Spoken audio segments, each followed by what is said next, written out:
تو بھائی لوگ کیسے ہو؟ آج کی اس ویڈیو کے اندر ہم ارتھ کے متعلق یعنی زمین کے متعلق آپ کو ایسے فیکٹس بتائیں گے جس کے بارے میں آپ کو پہلے سے علم نہیں ہوگا۔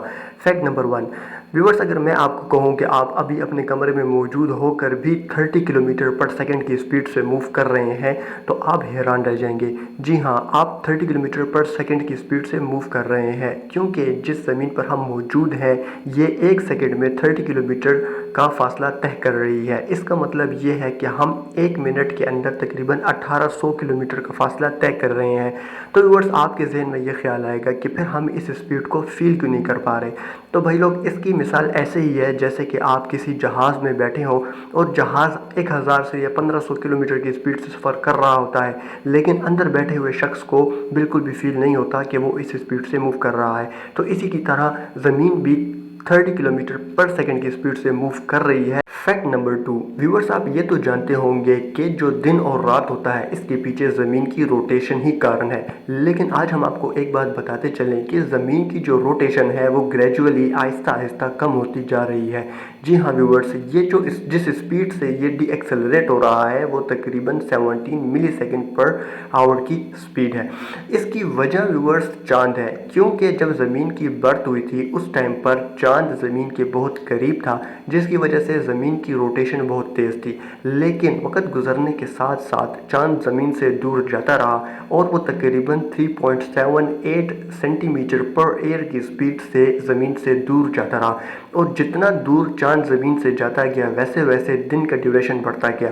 شروع میں دن تقریباً 6 to 7 آورز کا ہوتا تھا، لیکن کروڑوں سال بعد جو دن کا ٹائم پیریڈ ہے وہ 24 گھنٹے تک آ گیا۔ اور ہم یہ بھی پریڈکٹ کر سکتے ہیں کہ فیوچر کے اندر جو ٹائم ہوگا وہ ایک دن تقریباً 25 سے 26 گھنٹے کا بھی ہو سکتا ہے، کیونکہ چاند زمین سے آہستہ آہستہ دور جاتا جا رہا ہے، جس کی وجہ سے ڈی ایکسلریشن ہو رہی ہے اور زمین کی روٹیشن جو ہے وہ دھیرے دھیرے سلو ڈاؤن ہوتی جا رہی ہے۔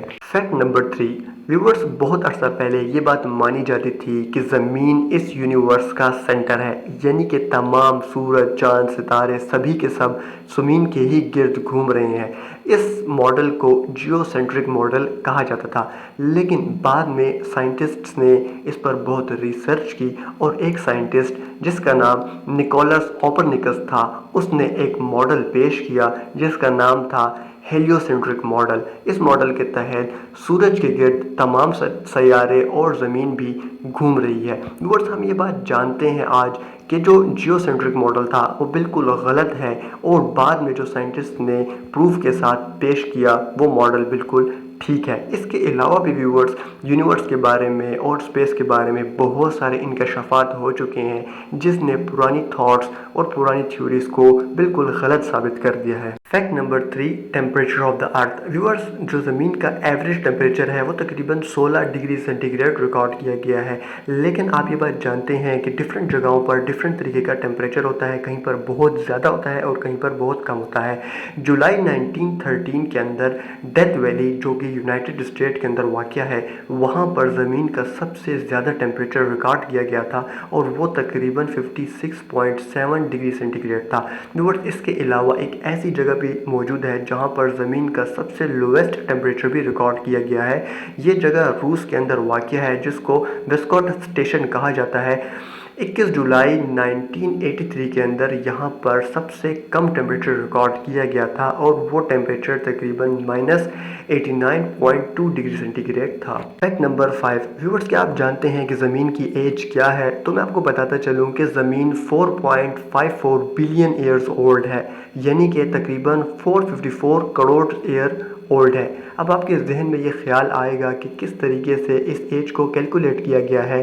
تو ویورز، سائنٹسٹ کے پاس ایک ایسا میتھڈ ہے جسے ریڈیو میٹرک ڈیٹنگ ٹیکنیک کہتے ہیں۔ اس میتھڈ کے ذریعے سائنٹسٹ پتھروں کی ایج کا پتہ لگاتے ہیں، اور زمین پر جو سب سے پرانا پتھر سائنٹسٹ کو ملا اس سے یہ پتہ لگا کہ زمین کی جو ایج ہے وہ تقریباً 4.5 بلین ایئرز اولڈ ہے۔ تو ویورز، یہ تھے ہمارے آج کے فیکٹس۔ امید ہے آپ کو پسند آئے ہوں گے۔ ہمارے چینل کو سبسکرائب کریں، ہم آپ کے لیے ایسے ہی بہت سارے اور فیکٹس بھی لاتے رہیں گے۔